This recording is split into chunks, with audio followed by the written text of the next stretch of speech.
Well, it's just now getting going on mine. I can now see me. I'm there. Yay! I have arrived.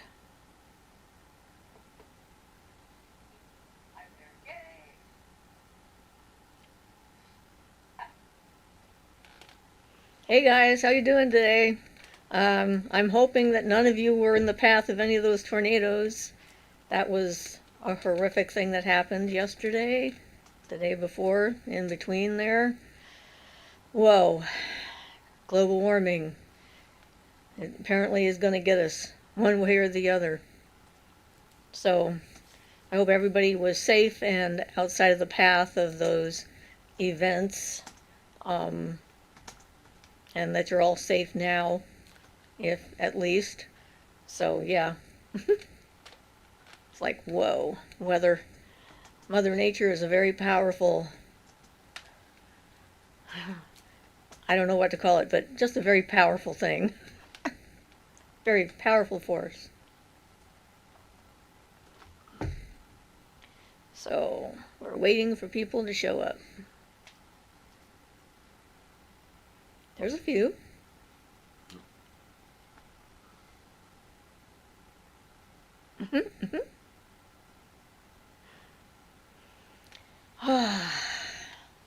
Kind of funny to watch the delay, hear you say something and then see it show up afterwards. Yep, that's it. I've got a delay. That's the way it works. Athusa. Hello, Siofra and Ian and all. Hi, Athusa. Hello. Nice to see you here. I'll pop out the chat. Oh, so Blair says, hi, Siofra. No, for once Florida didn't get hit. I'm glad to hear that. It was higher up, 4 other states. Jonathan says, hi, everyone. It seems we like it when we get stuck in early, don't we? What stone do you use for Akaja? You mentioned a stone per element. Marcella says hello. Hi, Marcella.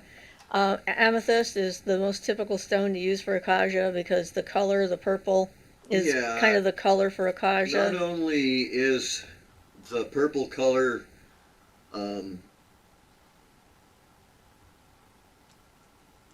words are failing me. I can't think of the word I'm looking for. But the purple, deep purple, is a perfect Akashic color. And then it also relates to the Akaja. It's been used for years to help remove drunkenness from people. And that, if you look at Barden's Kabbalah, is attributed to the letter E, which is the same dark violet as the amethyst specifically represents Akaja. And also is supposed to make people sober immediately if thrown into the body or astral body or mental body of a drunken person. So with background from Barden and everything, I'd say about 100% on the amethyst, but then generally Saturn is pretty closely related, so Saturnian stone, so you might look at like obsidian, for example, something black, dark, and heavy. So Marcella says, I'm so happy to tune in live. Yes, so glad that you made it to our live. We always like people coming in so we can chat. It makes us happy. So we've been working on the house because, as I said last week, apparently the house had been waiting for us or for Ian to get better before everything fell apart. So now it was the kitchen sink that decided it needed some attention for about 2 days straight. Had to buy different parts for it and everything else, and then had to use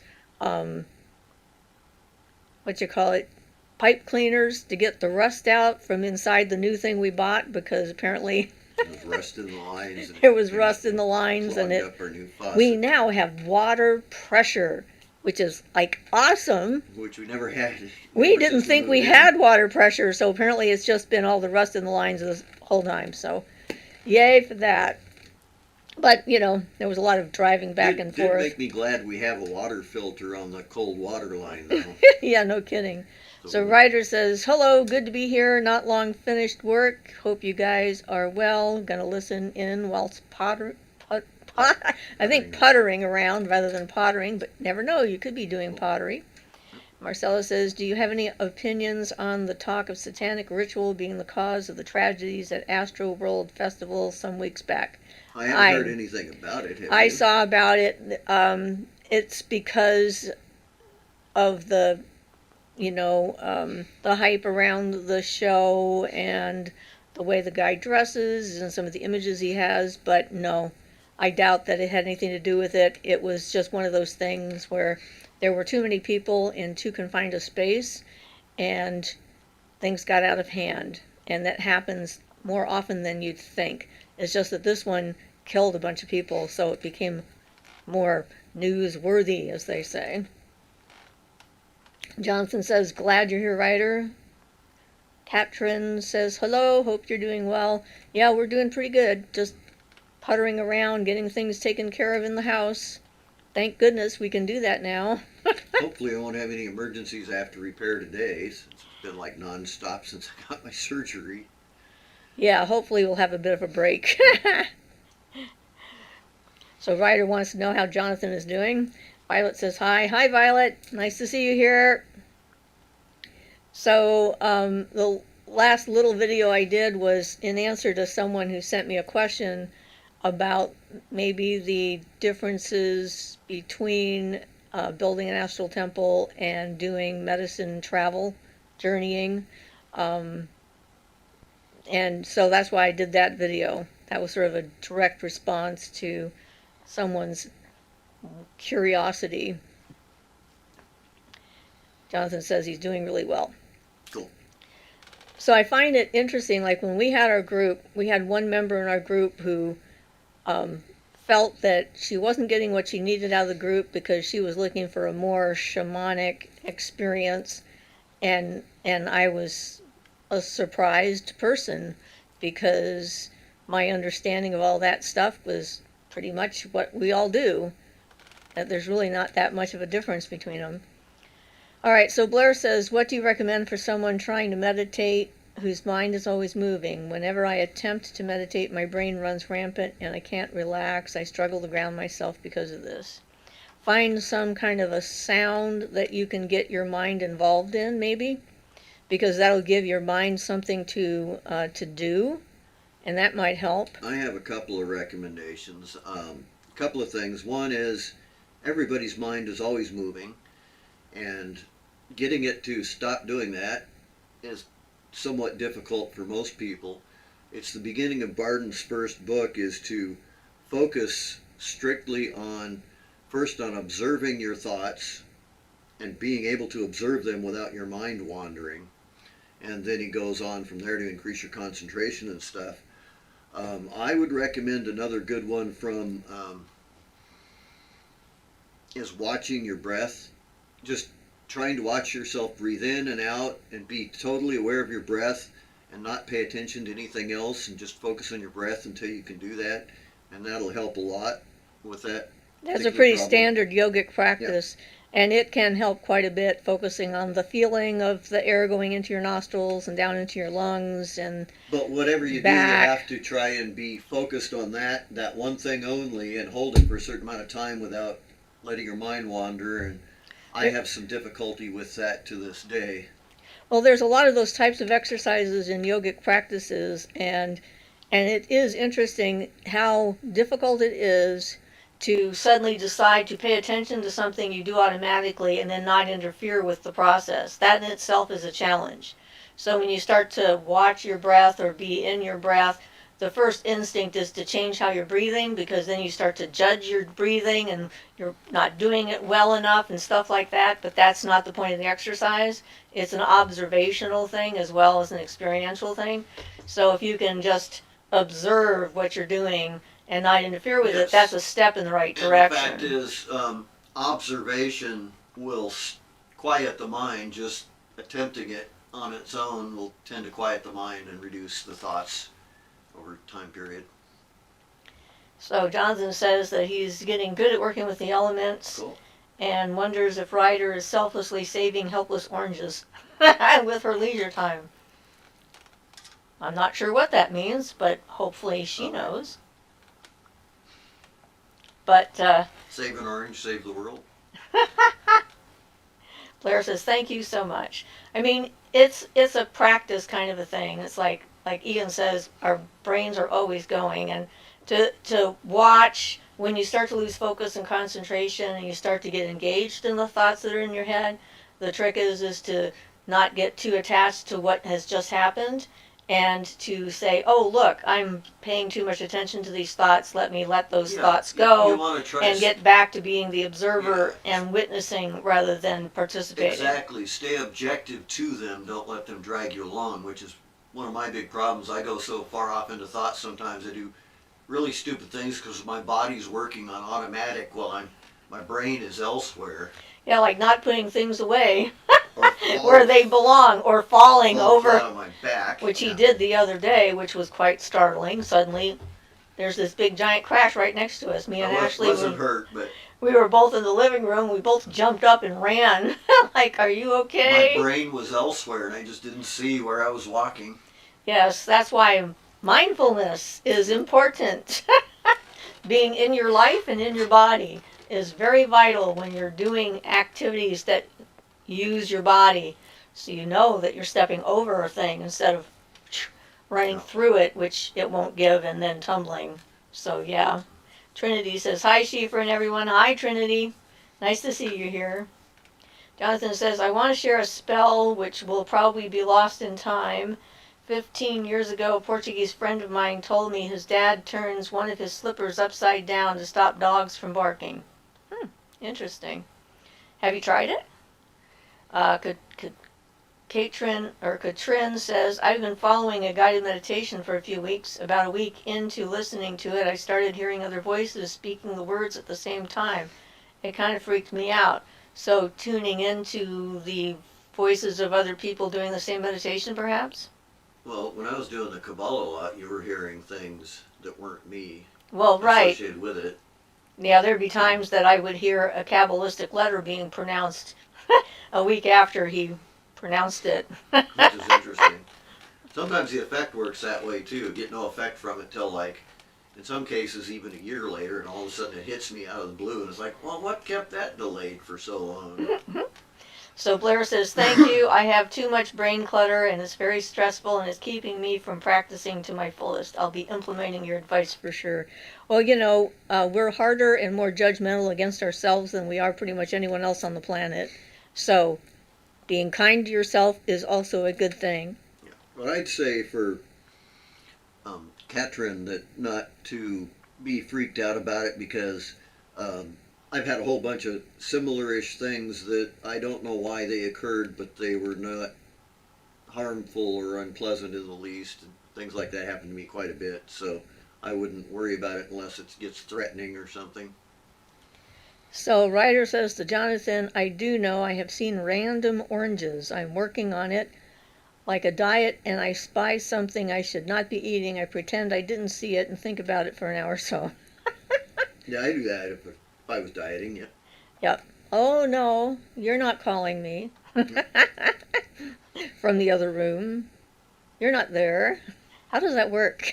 Does that work well, trying to pretend it's not there? Well, no, because of the same reason. Anything I try to ignore like that, it keeps going through my brain, even if it's, especially if something I need to do around the house that needs fixed, and I try to get it out. I'm giving away my lack of mental training there, but well, hey. So Katrin says, I was hearing male and female voices over the original speaker. Some of the voices were speaking other languages. Sounds interesting. It does. Depending on what it was, you could have been picking up on people who've used that in the past, that kind of thing. Or who are currently using it. Yeah. I've participated on occasion in one of those worldwide rituals where, like, on the same hour in every time zone, people do something specific. We were doing a healing ritual with a group of people, and when we were sending our energy, I could actually feel the other groups that were doing the same thing in the different time zones, and I could feel the wave moving across the planet, which was pretty interesting. So it is, sometimes you can tune into things that... I'd look at that just as very interesting more than anything. Fascinating, so, even maybe. she said, but I could tell they were the same meditation, even though they were different languages. Blair says to Katrin, I see and hear things often since I was a kid. So far, none have harmed me physically, so I ignore them unless it seems urgent. For the most part, there's nothing to fear. This is true. For the most part, there's nothing to fear. You watch those paranormal shows and, they hear a voice and they start screaming, or they hear a knock and they start running. It's like, evaluate the situation. Is this trying to change you or control you or attack you or harm you? And if it's just a sound, no, it's not. So it's okay. So Jonathan says, yes, I've tried it. It works, Cool. but for some dogs, there's no magic powerful enough to stop them from barking. But at least they aren't cats. Well, there's something here in the States that I've used when we didn't have a fence, and that's to take a jar and fill it up halfway with water and put that on your lawn. And that keeps dogs from coming onto your lawn and pooping on your property. And I've seen that work. So, there's a lot of folk tale kinds of things that can work. They've got some, like, collective oomph behind them, I think. Yeah, because of the years and years and years of use. So, Right, yeah, other people using them for the same purpose. purpose. The ones that have been used the most, as long as they haven't been, become too widespread that they lose all their force and energy, you can tap into that, and it'll be pretty powerful potentially. I had an interesting thing the other night. Neighborhood dogs down the street from me, they were all just going crazy. It sounded like about a half a dozen or so of them. So I was listening to them, and then all of a sudden they all stopped at the same instant. And that was it. They didn't say anything else. And I was just like, why did they all stop at the same time? Made me curious. So Katrin says, it seems to be only that meditation. I've used several different meditations, and that's the only one I have this happen with. It just could be popular. Mia says, wow, I want to connect with spirits too. Good, I think. I mean, so long as you're doing things the right way, and being safe and secure and all other stuff, and not being challenging and mean, because that's guaranteed to make things not happen right. Blair says your mind might be relaxed enough during meditation that you're receptive to it. True. Mia says, how does this meditation called? So Katrin will answer that question. Jonathan says, my Uma and Upa used bottles filled with water to keep dogs away. It worked. See? It's definitely a tradition. I think I tapped into that one. I heard about that one when I lived in Santa Cruz, and I started seeing people with the bottle, with the jar of water on their lawns, and asked about it. I thought, okay. I assume the jar can have a lid on it. Yeah. You can have a lid on it. I'm trying to remember whether we did or not. But I think I did have a lid on it because I didn't want to kill any insects accidentally. Well, I'm so happy we have a chain link fence now. Well, yes, having a chain link fence, and we never did get the jar thing in our lawn. We put in the fence because I got tired of sitting in the garden and smelling poo because I just stepped in it or sat in it or something. It's just not the best smell. And people getting mad at us because of what they thought were our dogs doing things when, they're not our dogs. We have no dogs. Yeah, I actually had an official come to my door and give me a ticket because my dogs were running loose. I had to call them up and say, we don't have dogs. We've got 2 cats and they live indoors. There are no dogs here. There's someone else's dogs. Yes, so we are cat people, so watch out. Don't have any cats right now, just a rabbit. Yeah. But the rabbit's pretty cute. Yes, he is. He's adorable. Runs around and licks things and chews on them and very Jumps up in entertaining. the air randomly. And he does these little leaps of joy, just leaps of happiness every so often. He just kicks, kick, kick, kick, and then he falls asleep and looks like he's dead, which is very strange. Rabbits look dead when they're sleeping. He just goes like this, over on his side, and then closes his eyes, and then that's it. It's he doesn't close his eyes, he leaves his eyes open, that's right. They don't close their eyes, apparently. So Katrin says, I don't think I was in contact with spirits. I think it was hearing other people. It now happens whenever I listen to it. Yeah, that's what I'm thinking. I'd say it sounds likely, yeah. Yeah. Other people's voices. There have been a few times that I've experienced what I call the music of the spheres, which is an incredible thing to experience, where you start to hear a series of sounds and tones that are very musical in nature, and they can become quite intricate, and then as you listen to them they get louder and louder and louder, and it sort of transports your mind to a completely different level. That's called Popcorning. Popcorning, when rabbits hop around like that. Well, you must have a rabbit. Well, for me, it's 1 in the morning. I guess that's what we hear from Jonathan there. That's right, because he's in South Africa. He's like on another hemisphere and halfway around the planet. So it's amazing that we can contact and connect with each other. Well, it's yay. People are willing to get online at that time. I know. I We think really it's great. appreciate that Yeah. Jonathan comes to these things. Yeah. Maya, I'm glad that you're here. You ask excellent questions, and I know it's already 1 o'clock by you, so thank you for being here. So that's 1 o'clock by Maya. All right. Katrin says the meditation is called Grounding and Protection by Angelica Storley. Philippa says, hello all. Thought I'd get here earlier, but realized machine. Message retracted. Okay. Blair says, I own an animal rescue. I know all sorts of animal facts. Yay. Knowledgeable people. We love them. People who know what they're talking about. Jonathan says, thanks. Mia says thanks to Jonathan. It's hard for me to remember who's talking to who.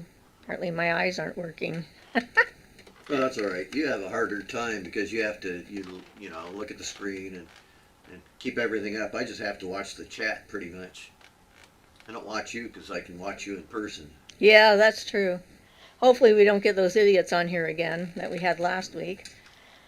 My phone was dead. Oh, I'm so sorry, Philippa. Well, if we do, just report them as last time. Eventually, Yep, eventually they'll get into trouble.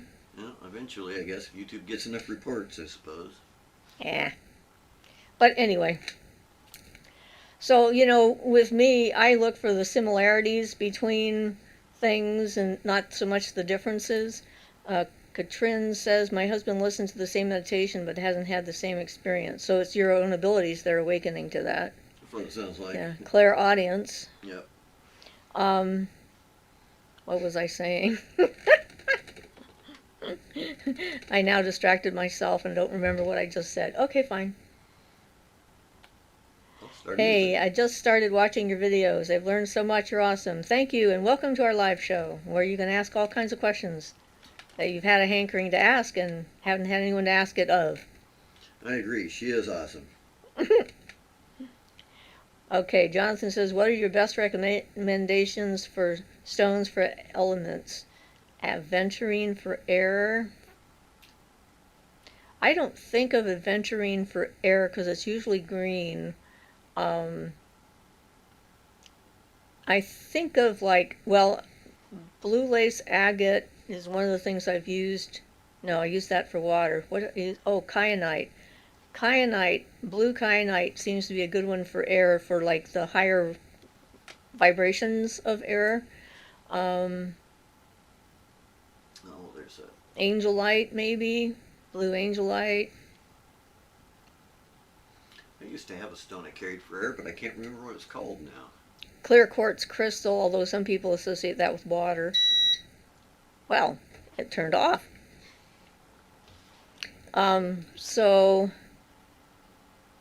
Yeah, and like for fire, carnelian is sort of like a go-to stone for fire. In fact, I have a bunch of carnelian that I bought to do my fire wand, which has been talking to me the last little while. I'd say on that, you kind of have to try to... I don't have anything specifically myself that I like this one for air or that one, other than the acacia, which seems pretty specific to me. Right. But I would recommend going by the qualities. So if you want an airy stone, you're going to get one that doesn't weigh very much, is hopefully like a light blue color or a light yellow color potentially, but not very heavy, and also air has the aspect of movement in it.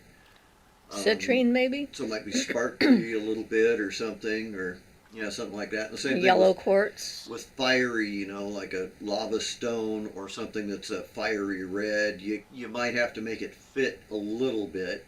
because of course a fiery stone would be magma, which You can't hold in your hand. yeah, Um, but the main thing is if you have a strong association with it, and if you start using it for that element, then it will also have a strong association with it. Because, there's a lot of books out there about what the properties are of all these different stones, and some of them I find incorrect. Like some of them just make no sense. Like this here, aquamarine. There's a lot of books that consider aquamarine is a stone for air.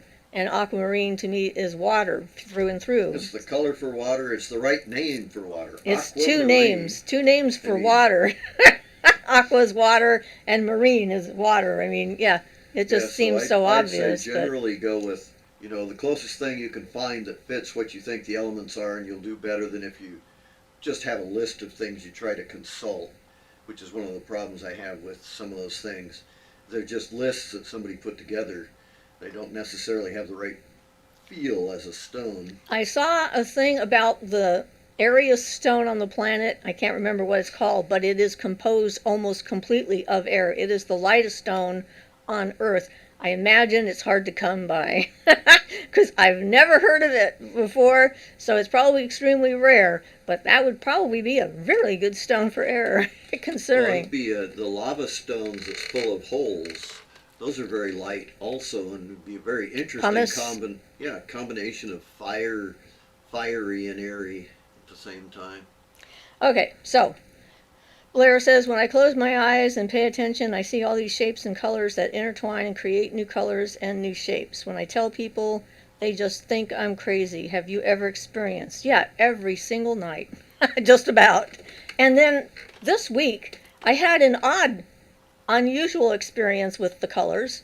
I was driving my car, and then all of a sudden it was like the green that I see in my aura when I'm looking at it was on the hood of my car, like coming out of my car.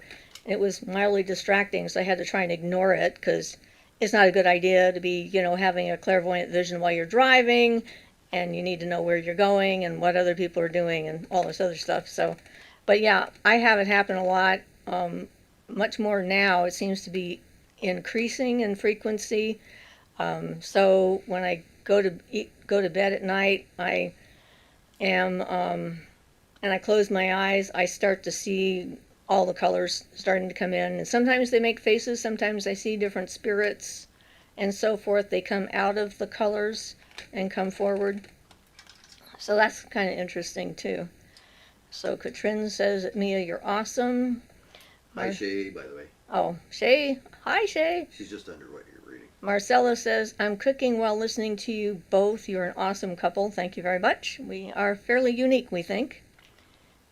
Jonathan says, hi, Philippa. Shay says, hello, Siofra, Ian, and everyone. Yes, on my lunch break at work. Jonathan says, hi, Shay.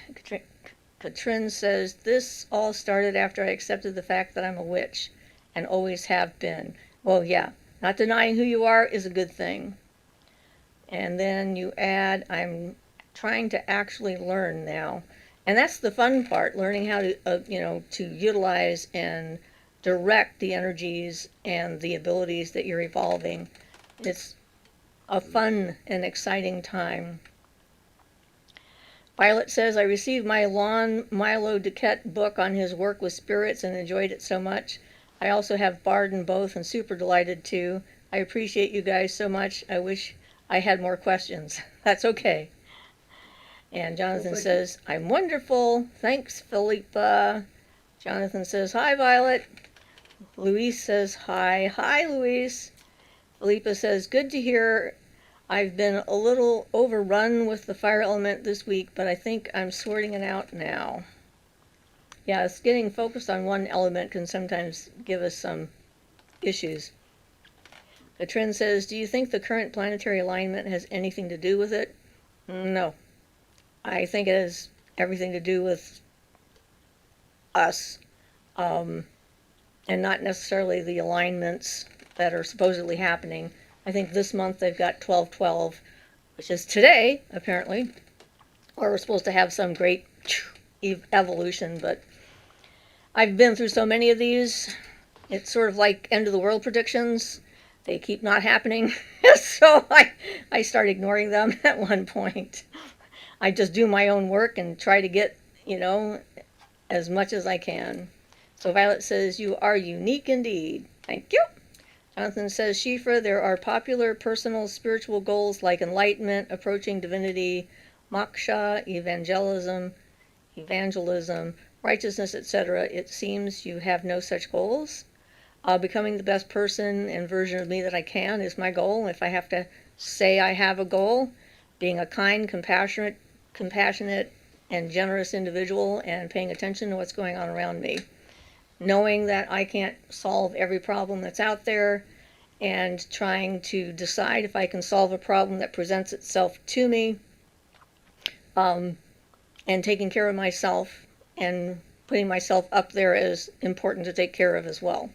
So, I guess that is my goal. It's more or less, you could say she's working as if she was working towards enlightenment without having that as a definite goal.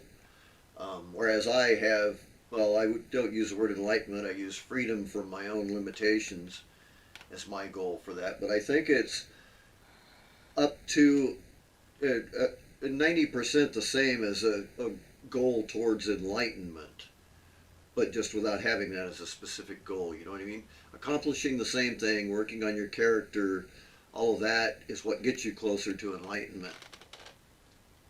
I'm trying to enjoy the journey on the way and not just be goal-oriented. You don't give a name to it. Yeah. Right.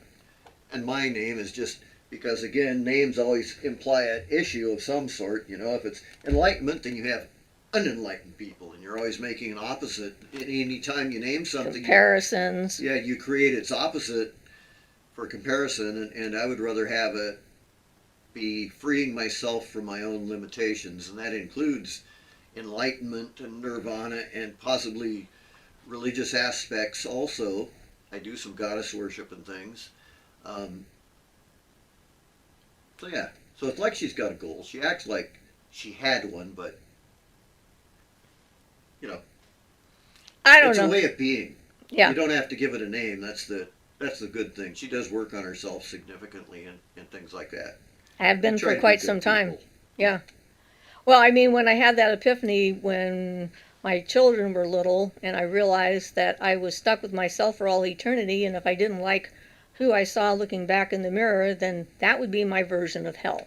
And so that was sort of a moment where I committed to the notion of becoming a person that I could be proud of and someone that I would like to be around. And yeah, so that was my goal, was becoming someone I could spend eternity with and not go insane. All right, so Violet says, I cannot direct anything. How can I direct energy? Oh, there's a lot of different methods for directing energy. Willpower, focus, concentration, wands, arms, hands. You have to first start which energy. Are you directing your own energy?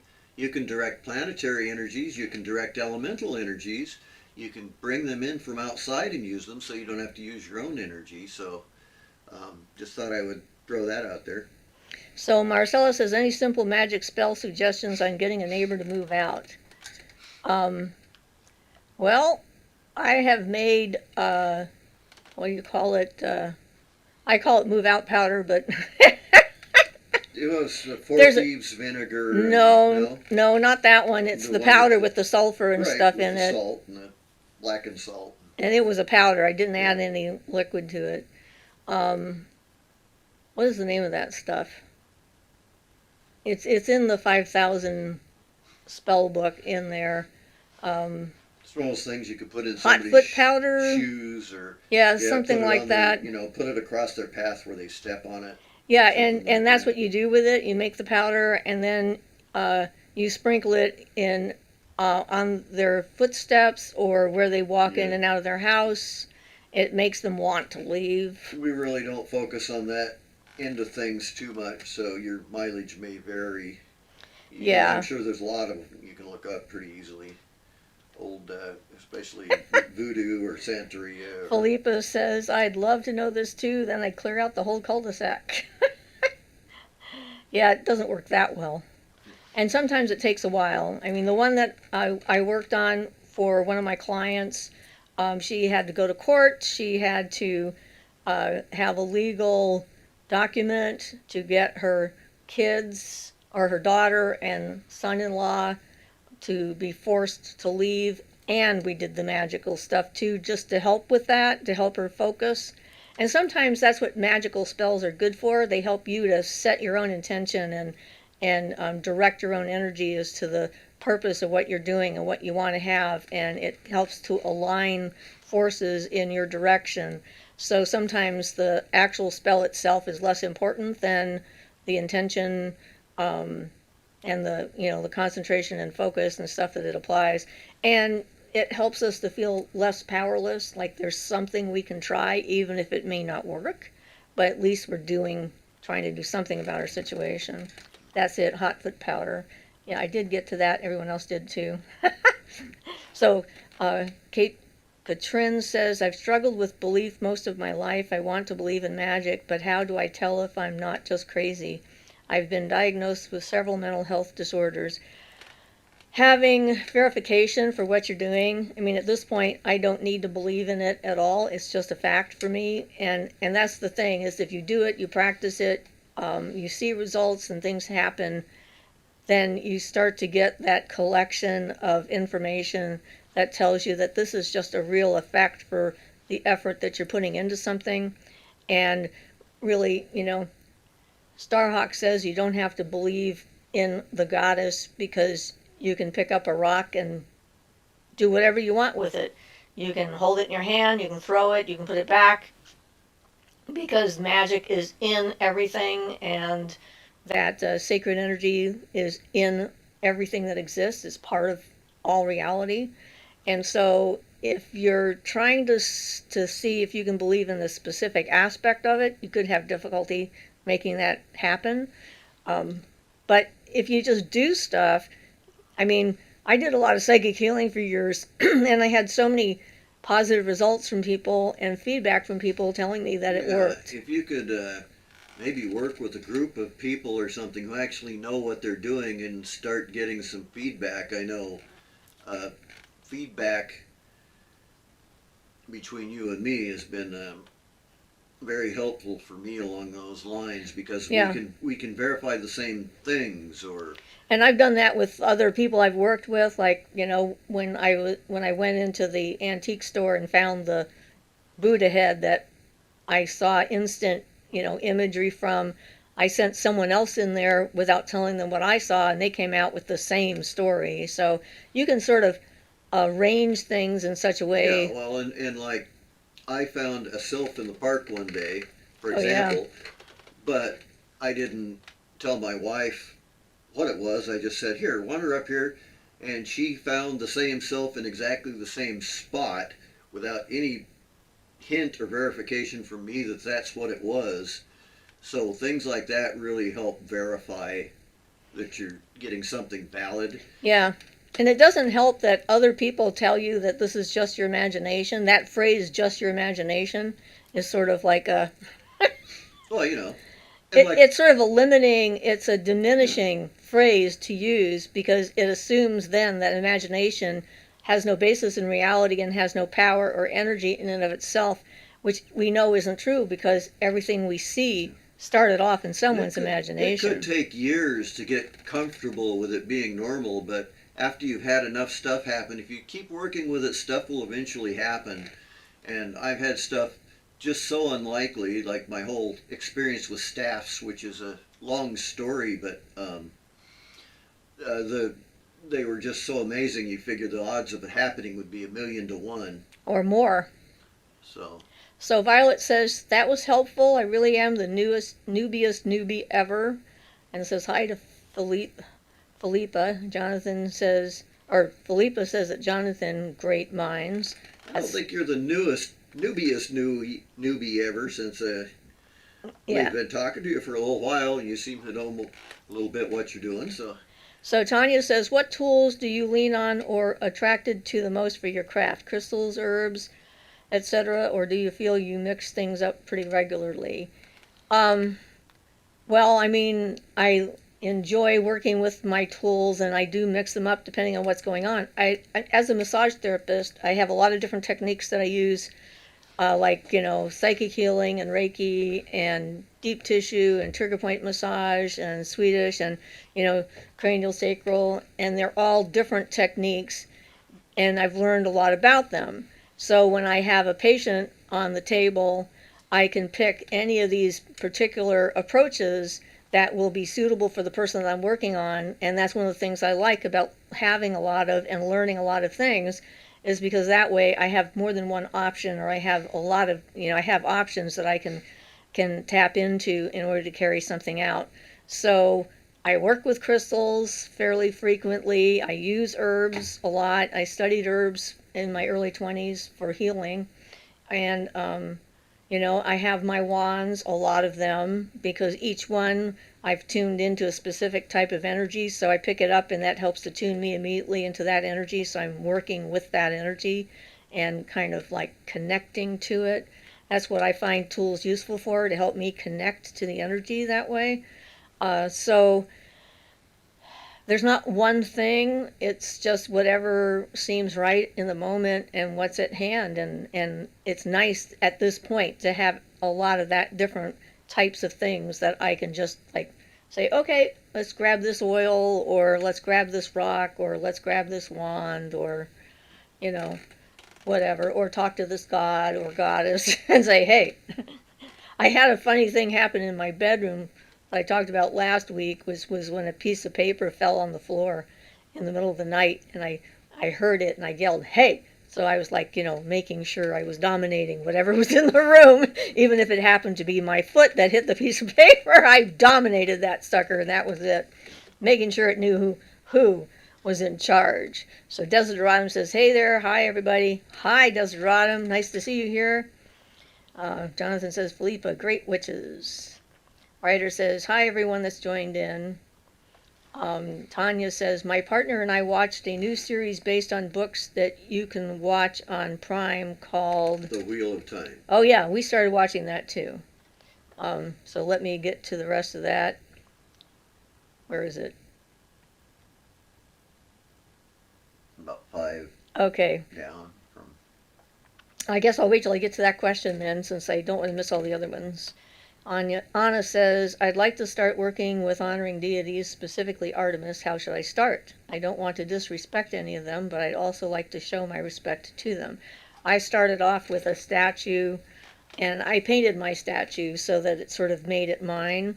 And in the beginning, I did a lot of bathing in moonlight. I had, in the house in Santa Cruz, we had a bathroom that had a window that the moon came in on, which was just absolutely fantastic. So I did a lot of those kinds of watery exercises and things. So that's what I would do. And I have not found that other deities feel disrespected if I'm paying attention to one and not the other. I guess it depends on your relationship to the deities. No, the only thing is I'd recommend to look and see if there's anything a deity particularly doesn't like, and make sure not to do that, because some of them have, since the types of deities and gods are not a complete unit, they often have personality quirks and things to watch out for. I know some of the Santeria deities like a spray of rum, for example, or a dark beer, or they have things you just shouldn't do, things that don't mix, don't use this kind of incense or something, but just do a little bit of research on the specific one and make sure you're not doing anything that's considered offensive. Yeah, and Artemis is a pretty popular goddess, and so I don't think you'd have any trouble with her at all. So Katrin says, I used to work with others, but since some of my diagnosis, I tend to be shut in. You mean with other people? Well, a lot of people you can't trust anyway, even if you aren't having mental health issues. I can understand that, though. Absolutely. I'm pretty much of a shut-in just because that's my basic nature, my character. So Jonathan says that, wow, Desideраtum is here. I saw you on Dr. Sledge's live stream. I thought you'd forgotten about us. Desideраtum says, have you ever helped a negative non-human entity, some call them demons, shadow people, etc., to cross over or go into the light during a paranormal investigation?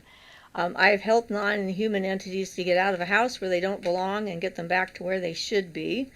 And, they're very appreciative when someone like me can do that. With the shadow people, I have drained the energy and put it back into the earth and found human spirits under them in at least 2 cases, so it just depends. A lot of things that are considered negative are just because we don't understand what they're going through or how they feel, including regular ghosts. I mean, I've met a lot of ghosts that are angry and frustrated and, feel no one's listening to them and, or, don't want to be dead and are really mad because they're dead. It's molding your pizza is a bad thing, but if you go outside and it's mycelium on the ground and it's growing things and breaking down the earth, then it's doing what it's supposed to. A lot of the things that are considered negative are just in the wrong place, so to speak. I mean, but they have a valuable and useful job to do within their realm. So, and I consider that to be the case of a lot of the negative beings. They have a job to do, and while we don't like it, and it might seem very unpleasant to us, it has a place in nature, so to speak, too. So you have to be aware. So going into the light is actually for human spirits to continue on their journey, to go wherever they need to go, to process the life that they've been in. So I don't open up that particular portal for other kinds of spirits, because they wouldn't want to be there. Never had one of them want to go. So Tanya says, sorry, got sent by accident, called Wheel of Time, and it's about powerful witches that took the power away from men because they couldn't handle the power. But very feminist, we loved it. Well, actually, the reason why the men don't have the power is because the last powerful man turned on everybody and they had to stop him. So hopefully that's changing, but yes, it's enjoyable to watch. I like fantasy kind of stuff. Sort of our go-to. We're rewatching The Witcher right now because it's coming back like today. No, 3 days from now, Wednesday is when it comes back. So Katrin says, I'm 52. I've had stuff happening my entire life. Yep, me too. I think I'm going to be 72 soon. So January is my birthday. Next month. My mom's birthday's this month. She's going to be 92. I guess I better call her. I haven't said hi in a bit. So Violet says, thanks, Ian. Those troglodytes are sure something. So Jonathan says, I'm watching Wheel of Time. It's cool. For some reason, I forgot there's a new episode out. Yep. Violet says, cool. Louise says, what are your thoughts on Satan? Satan is a Christian deity, and I have no interest in him whatsoever because I don't follow the Christian mythology and pantheon. So whether he did or didn't exist, or just is like the adversary or whatever that's in the Bible, since I don't follow that and I don't follow any of the Christian mythos. And Violet Star is referring to something, and I've seen it spelled as Shaitan, Shaitan, like that. But yeah, again, I don't go into the mythology myself, so I basically don't do much with that. So Maria says, I'd like to connect more closely to angels. Do you have any tips? Thank you. I love your channel. You're welcome. I'm glad you love us. And, actually, Celestite and Angelite are probably good ways to try and increase your vibrational rate, to contact them, and Selenite as well, the white stuff. So working with light energy would be something that they would be attracted to. So I would think that would be the best way. January what? 17th. Just want to wish you a happy birthday. January 17th. Violet says 72 is amazing. Well, yes it is. It will be when I get there. So yeah, we all age. The body keeps on going around. It's a good sign that your mother's still alive at yeah, 91 and she's or 92 or whatever. She's 20 years older than me, so she turns 92 on the 28th of December, and then I turned 72 on the 17th of January. I think originally they thought I was going to be born on her birthday, but apparently I was not ready to come out. So I hung around for a while, if that's true. Sometimes my mother's memory is not so vivid. She also was pretty confident that the battleship Missouri ran aground the minute I was born, but according to Wikipedia, that was incorrect, because I was born in the afternoon and they ran aground in the morning. Well, So it's nice we have such resources nowadays. well, it was pretty funny. Yeah, my birthday often falls on MLK Day, but I had my birthday before there was an MLK Day, so it doesn't change year to year. But I noticed, like, next year it is. It's going to be on Martin Luther King's Day. At least I don't work Cool. on a Monday, so that makes it a day off. So yay! So yeah, yay us. We're alive. Still alive and kicking. Where there's life, there's hope, right? Violet laughed. She thinks that's funny. Yeah, I get annoyed with the whole Capricorn definitions in most astrology. It's like, totally doesn't get us at all. Jonathan says, Lewis, this isn't the forum to answer this, but I have been wanting to say this for ages. Satan and the devil are not the same entity. If you want to understand it, better go to Esoterica. Or are you speaking of Luciferianism? Gary says, hello everyone, sorry we are late. Hope you all doing great. Loretta and Gary, hi Loretta and Gary. Are you getting, we're having, now in Oregon, we're having slides. We're starting to have our mudslides closing roads. So we've got one north of us on Highway 101 where the road is closed for a while. It happens every few years or so. But thankfully, we stay at home this time of year in general, so I have learned. we avoid it. We Roads on the coast slide. I know. We went one year. I booked us like a hotel room for like just a getaway in December in Lincoln City, and there was a slide between here and Lincoln City, or no, actually it was Newport, and we had to drive all the way to I-5 and up to get to Newport, and we got to Newport, and then there was a slide from Newport to Lincoln City, so Newport was kind of like an island on its own there for a while. That was quite hysterical. But hey, Gary says, hello everyone, sorry we are late, I did that already.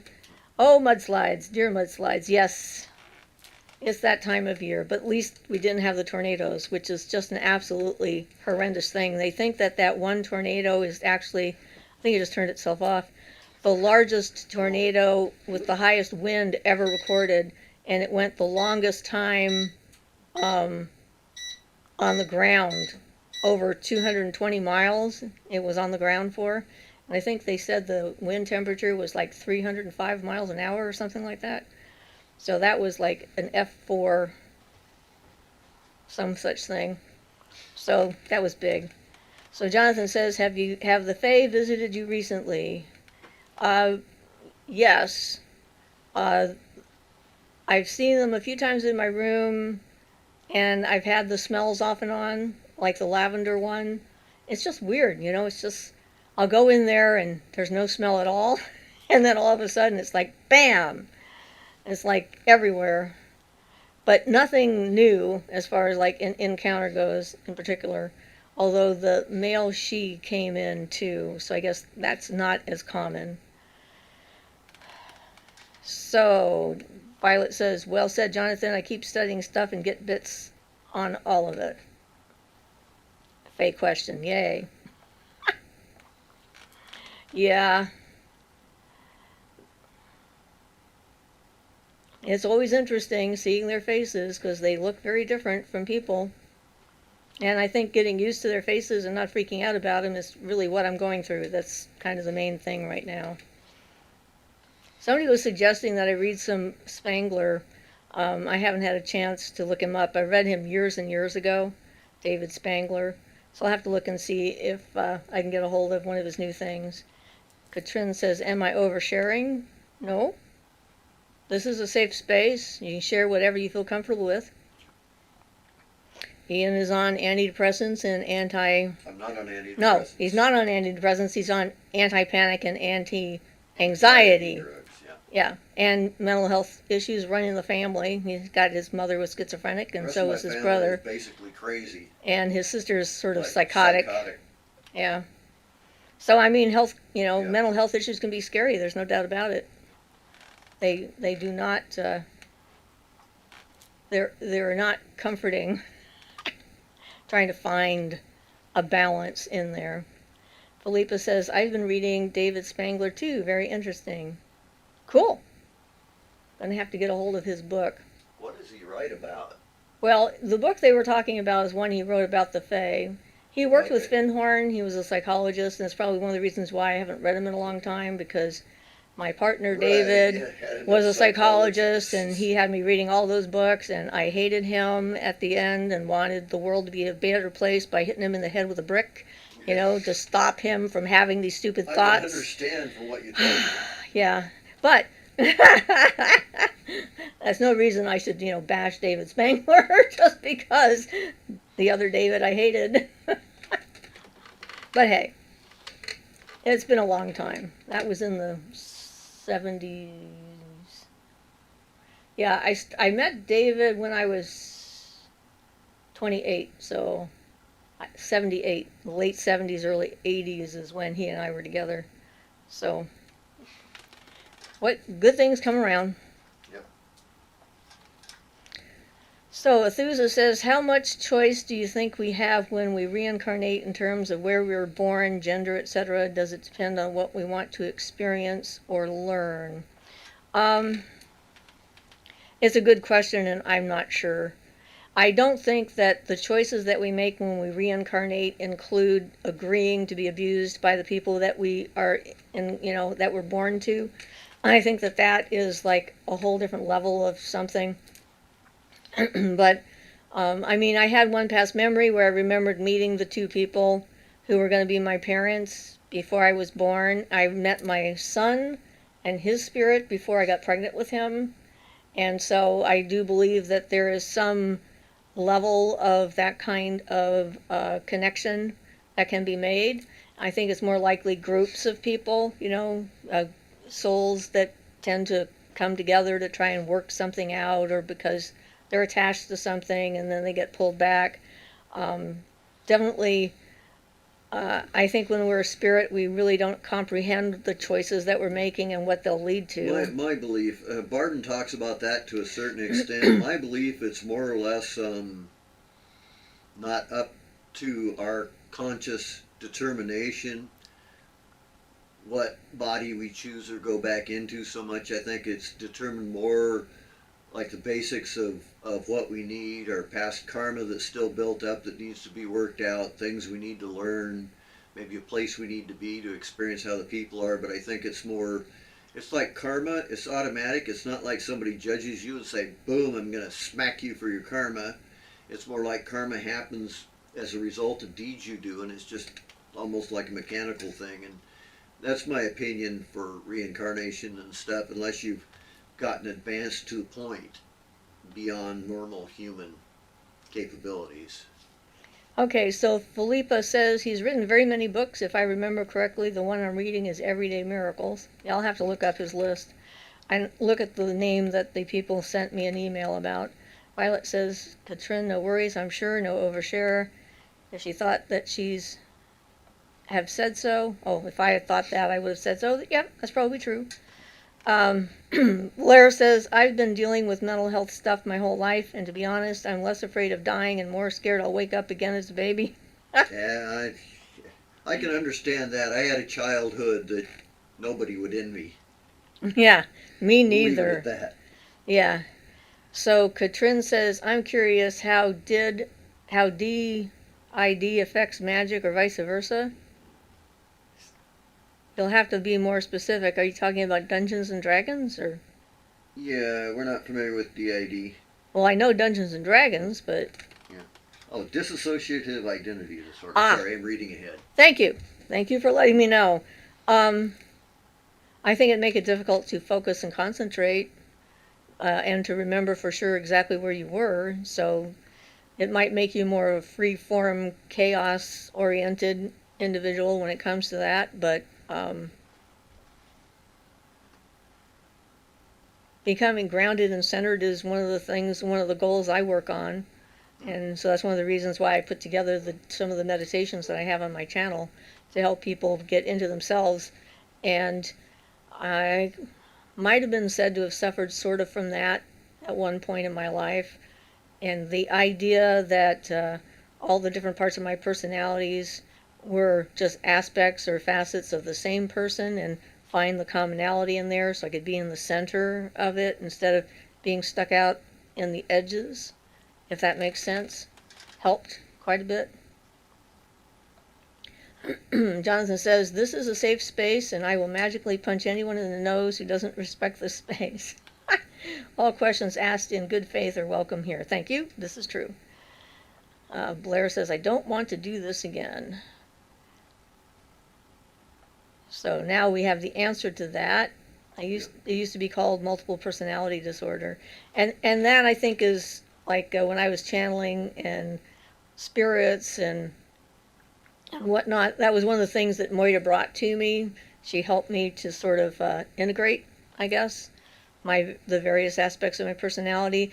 It's not an uncommon thing to happen for someone who's been abused or is in an abusive situation like the childhood I had. I think it would make stuff more difficult, for sure. Yeah, that's the reason why I worked on focusing and grounding and centering and being present as much as possible. Athusa says, thank you both. Violet says, I love that, Jonathan. OIC, DID, yes. There's so many acronyms out there. Yep.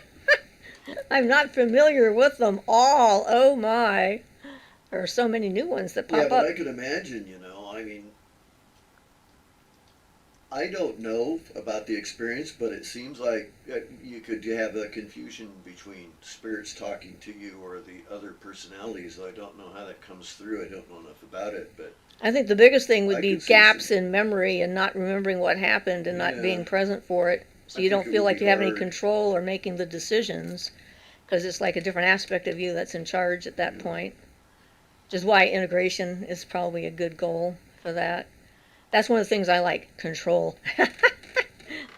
After my childhood, control became very important to me, and I control my mind, not the kitchen. My daughter is into controlling the kitchen. The food, oh my. There's only one way to make something, and she's the only one who knows how to do it correctly, and you cannot do it if she is in the house, because she will make you do it her way, or she will take over and do it her way because she doesn't trust that you can do it the right way. And I think that came from that same idea. Her first relationship with yes, Tree. you are not that kind of control. No, I'm not.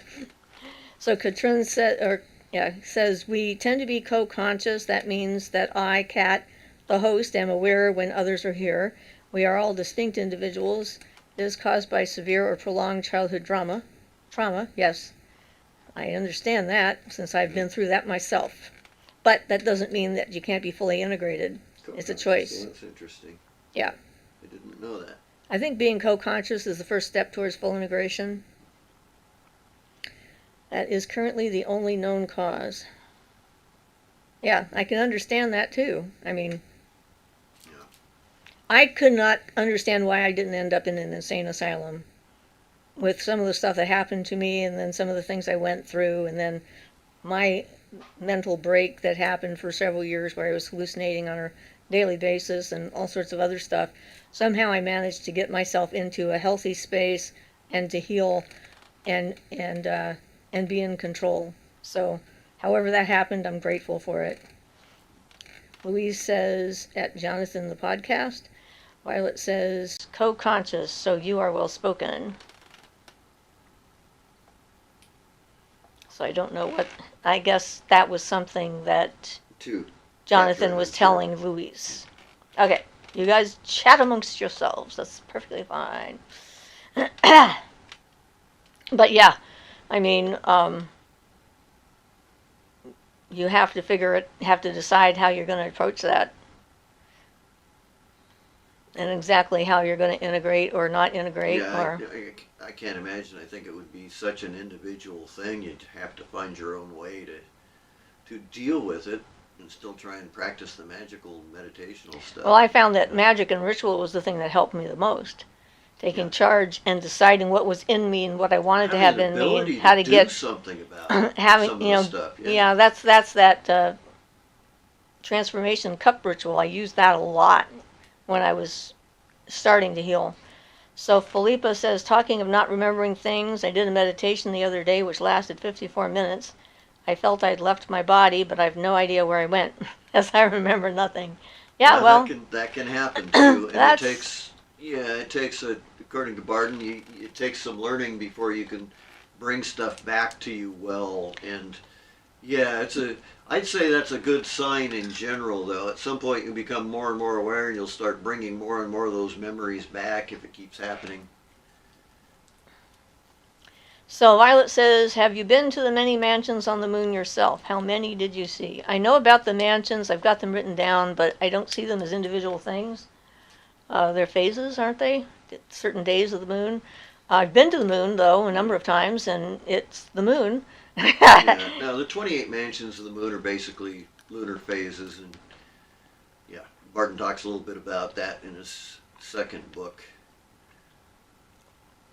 but not too much. He just does a little thing about it. But yeah, he lists beings associated with each phase, each of the 28 mansions of the moon. He doesn't call the beings that, but they basically are. And one for the 7th mansion of the moon is very interesting because if you engrave it on a piece of silver, it will work for people with no magical training whatsoever to bring good luck.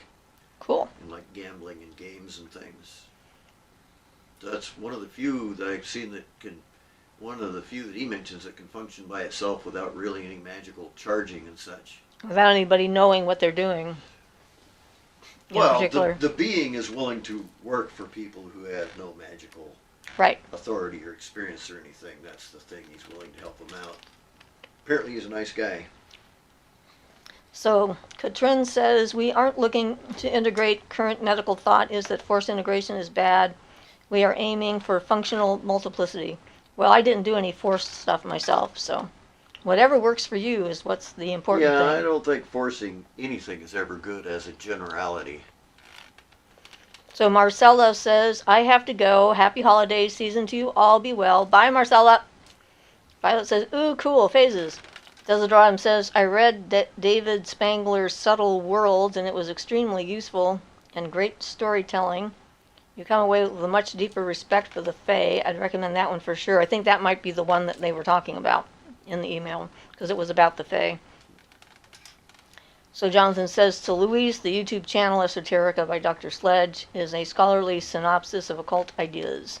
Desiderata and I think he's informative. Violet says, I read Spangler. Philippa says, I've no idea how I've managed to evade the ward, especially during my teens. However, my inside understanding of mental health issues came in handy for my career a while back. Philippa says, and I'm all good, well, and balanced now, which is a wonderful thing to do because, I mean, that in itself is an accomplishment worthy of note. Well, so I'm starting to wonder what good it's doing reporting this idiot to YouTube. Yeah, spam dude, we see him. Louise says that Jonathan, thank you. Yeah, so, you know, everyone's journey is going to be different and unique. There's no doubt about it. So, you know, what works for one person isn't necessarily going to work for anyone else. So everybody has to find their own way. I'm just really glad that the way I found worked for me. Philippa says, yep, Spangler's an excellent storyteller. Yes, too bad somebody I didn't like was the one who introduced me to him.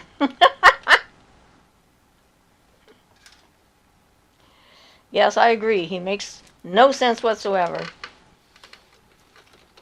He's just stupid. Who knows what they think they're going to get. Yeah. You seem to have a bot. Yes, we're taking care of him as we speak. Well, as much as I can. It pops up. And yeah. Gary says, I did a petition spell on Candle. I was a bit emotional about my goal. Do I need to be more grounded? Well, I think emotion is a powerful magical force, and certainly as an empath, emotion is one of the things that I use a lot. So I don't think that being emotional necessarily is a bad thing. Emotions have got like a huge amount of energy to them when you're using it. So Luam says, Siofra found you recently on YouTube. I think you were lovely. Wished you still lived in Santa Cruz. Well, We're pretty happy up here on the we're coast. glad we are where we are. It's Yep. not as expensive as Santa Cruz is now. When I lived in Santa Cruz, I had to have. There were 10 of us that lived in a house that had 7 bedrooms, so I imagine it's even worse now. Gary says from Loretta. So that was the question, was from Loretta. I think I answered it though. Luam says, is it safe to communicate with fairies? Well, I think it is. It's safe for me to communicate with fairies. I don't try to tell fairies what to do. I don't try to be in charge of them. I respect them as equal individuals and different from me. And so it's like building a relationship with anyone. How you treat them determines the nature of your relationship. Jonathan says, can we talk about the Fae? I'm in the mood to discuss fairy magic. Am I the only one? Apparently not. It's expensive out there. Out here, yes it is. Blair says, I can purposely make my spirit, I don't know what to call this, rise up partially out of my body, mostly in my legs. It's very physically uncomfortable. What do you think this is? Probably partial astral projection. Could also be Kundalini related. Getting the energy flowing and stuff like that. And yeah. So Violet says, I'm glad because I had the great experience to meet you in person.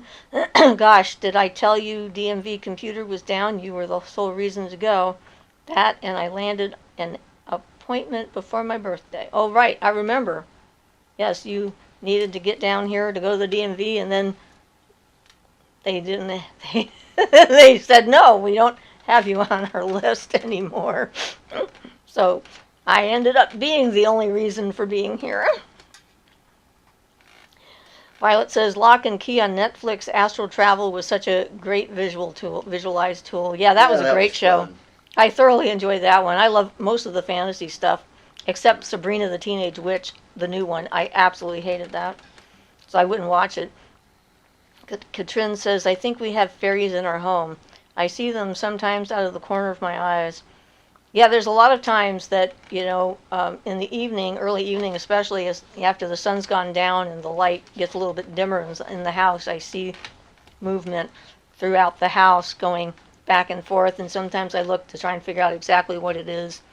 And sometimes I know and sometimes I don't. It's just some random energy. Sometimes it's a dead cat spirit. Most of the time not, but Every so often, though.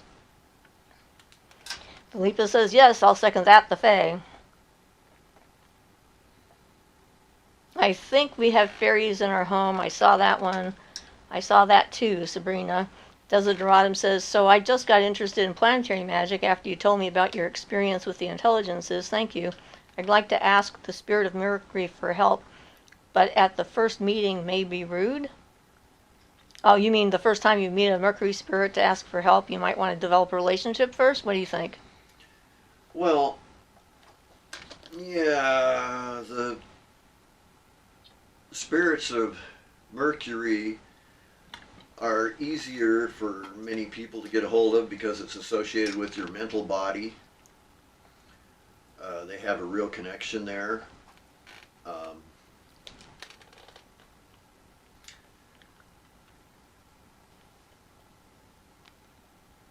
I don't see any reason why the spirit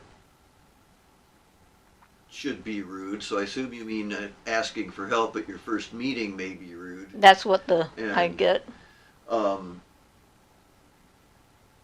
Generally, I don't think so. They're probably pretty amenable to listening, but if you want to really know how to deal with them, I'd recommend Barden's book on the practice of magical evocation, because he tells a lot how to specifically deal with the spirits, and there's a lot of recommendations that would actually take some time to go through if I had the book in front of me, but I don't. But The first time I asked Hermes for help, I got the help I asked for, but the way it came was so frightening that I refused to have anything to do with him for years. I've heard things like that, but it's never been my experience with any of the deities I've met. So. I was stuck up on the mountain in a 10-foot snowfall and trying to get down the mountain. We couldn't use our vehicle because the snow was packed even on the road surface. Starting the vehicle, it kicked all the snow up into the carburetor and the engine and turned it off, so there was no going. And then we were drudging through. The snow was like up to my waist, actually maybe higher than my waist. And so me and my 2 kids and David were walking down the mountain, and we were getting pretty tired, me and the kids. And there was I had the key to this building on the way down that used to be like a not boys club, but like a youth center, youth boys, for juvenile delinquents or whatever they called it. And so I decided to stay there while David went down the rest of the mountain to the village, which was at the base of the mountain and across the bridge. And so to keep me and my kids entertained, I talked to Hermes and asked for help, and we sang some songs to stay warm because there wasn't any heat or anything. And he came back with 2 snowmobiles, and that would have been fine, except the people who were driving the snowmobiles were insane. and they were like, on the back of the snowmobile, and the snowmobile was going up like this, up the snowbank, which on the other side is the cliff and then the river below, and going back and forth like this. And so by the time we got down, it was like, nope, never asking him for help again. That's it. Forget it. I don't care. He tried to kill, it's like scare me to death. And so you can get help, but you may not like the form that comes. About Mercury. And he's fast and travel. Slippery. He's slippery. Yep. He's fast. He's all those fast. Things. So you got to watch what you ask for in that case. Yes. But I can understand that, yeah, because he is slippery. Anyway, but we're friends now, so we're okay. So Violet says, Silver Bells is a fairy thing to me after reading Lon the other day.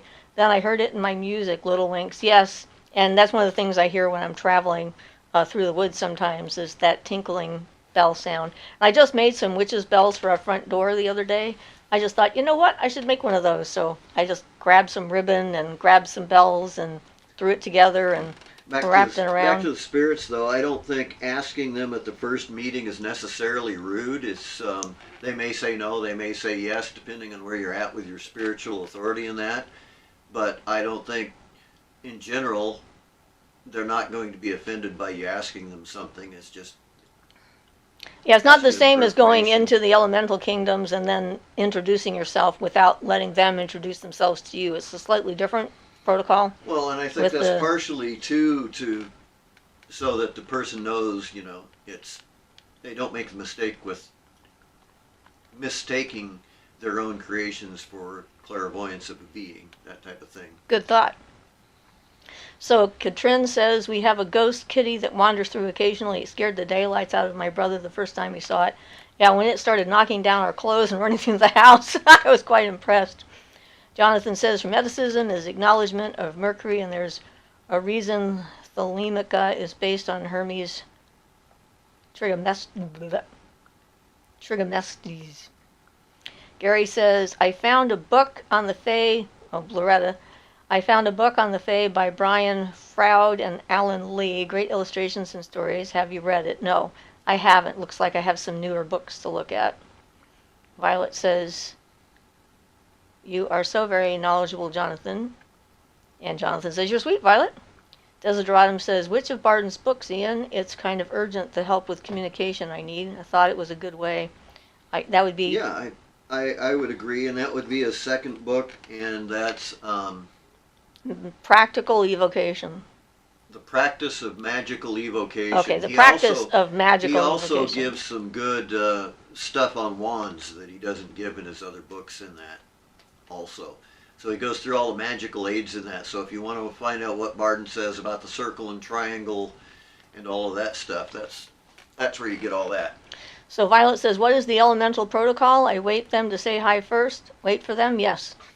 If you're going into your astral temple and heading into, like, say, the water kingdom, or any of them, and you start to see their world, and you see some of the beings that inhabit it, say with the water to be the undines, you wait for them to come to you to say hi to you first. It just is their way of giving you permission to talk to them. Yeah. And Barden recommends you take on the shape first. So if you're going to the fire element, you take on an appropriate shape, or if you're going to the earth element, you become a gnome or an undine for the water element, that kind of thing, which there are male undines, so gender is not really an issue there. Yeah.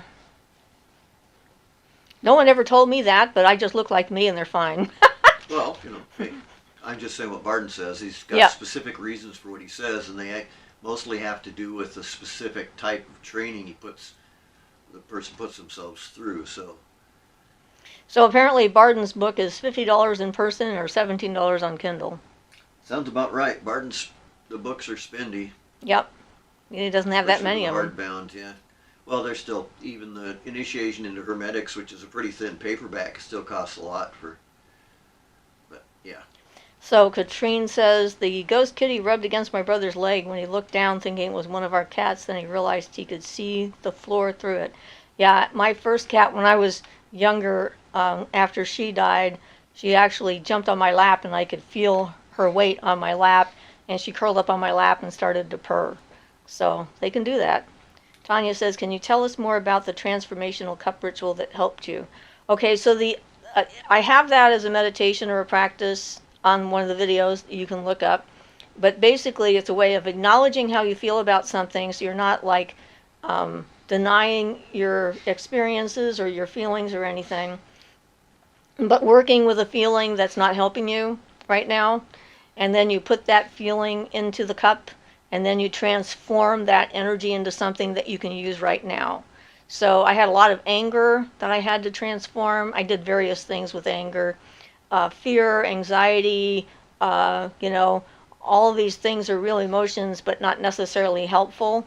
And so being able to change them into something that would assist me and help me to move forward. So,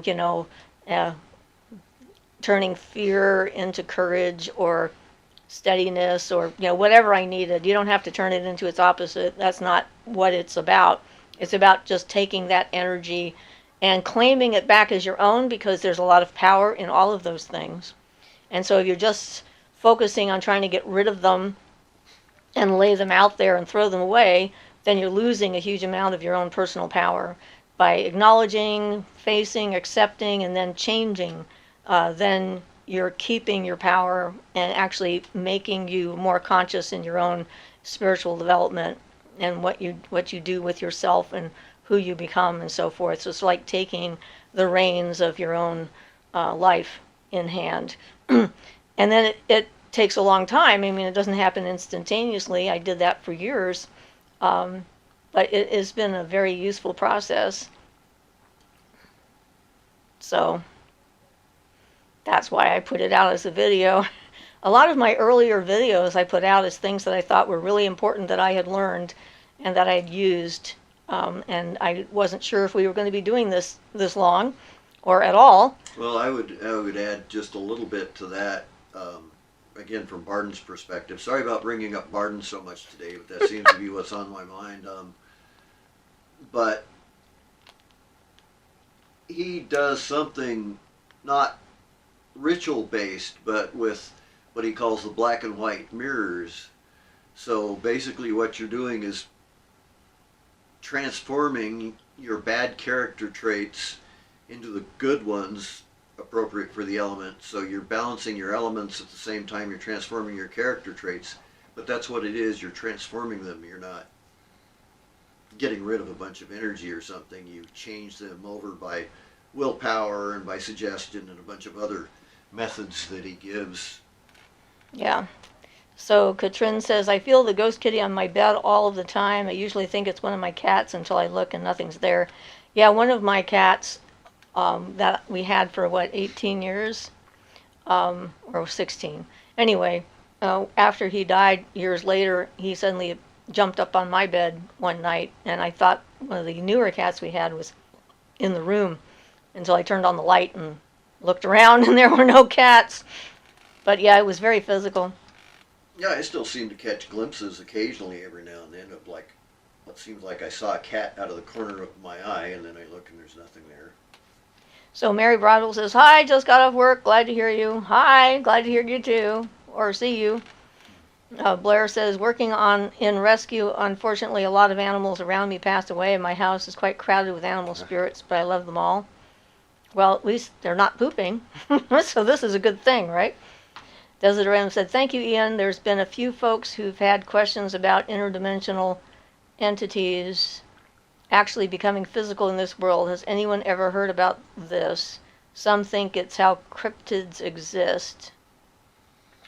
I've seen some videos of some of the ones that might be possible, but Yeah, I have no real thoughts on the matter. I have some inklings and supposings and maybes, but that's about it for me. we don't have any confirmation. Yeah, I haven't ran into anything like that or anything, and I haven't read anything that would necessarily apply, though Barden does say that if you make an elemental or an elementary, if you charge them up well enough and keep them long enough, they'll be able to perform physical tasks. So that's kind of like becoming physical, but not quite.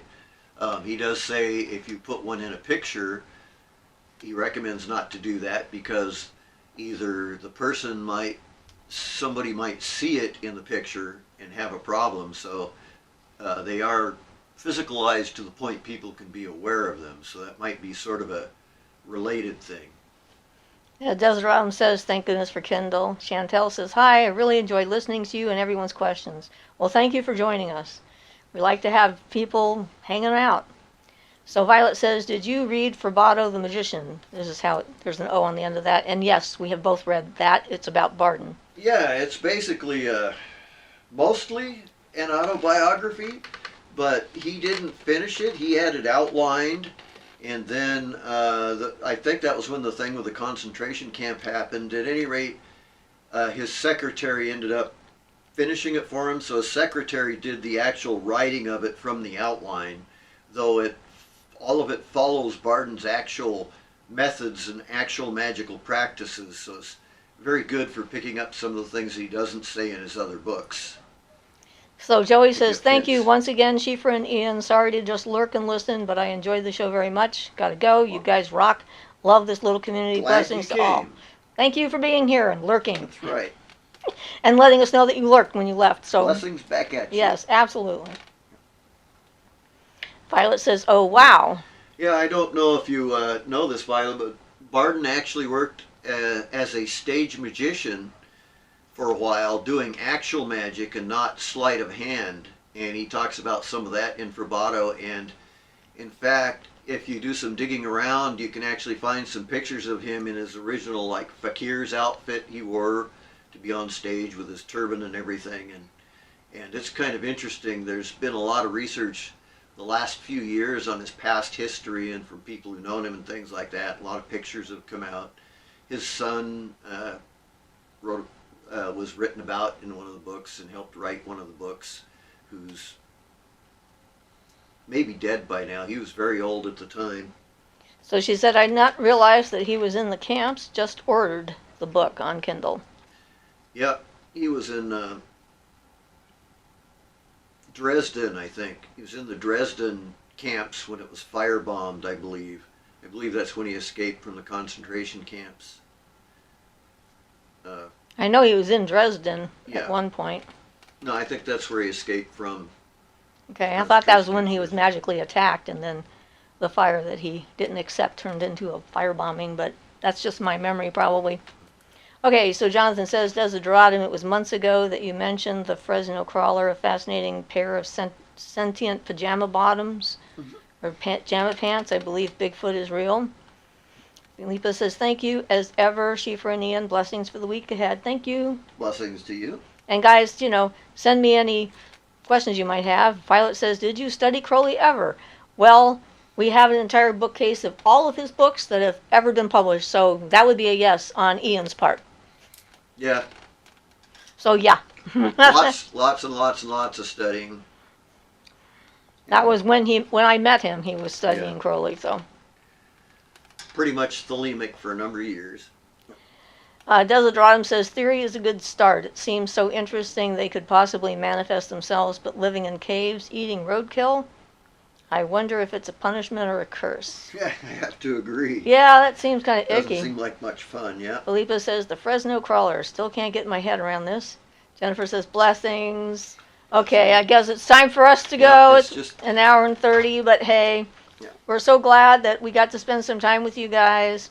And thank you for all your input. And thank you for all your questions. And it's always interesting to learn new things as well. So, bye. Yeah, and if you have any questions about Crowley, I can probably answer them depending. He didn't do most of the exaggerated stuff that the tabloids and things would make you think.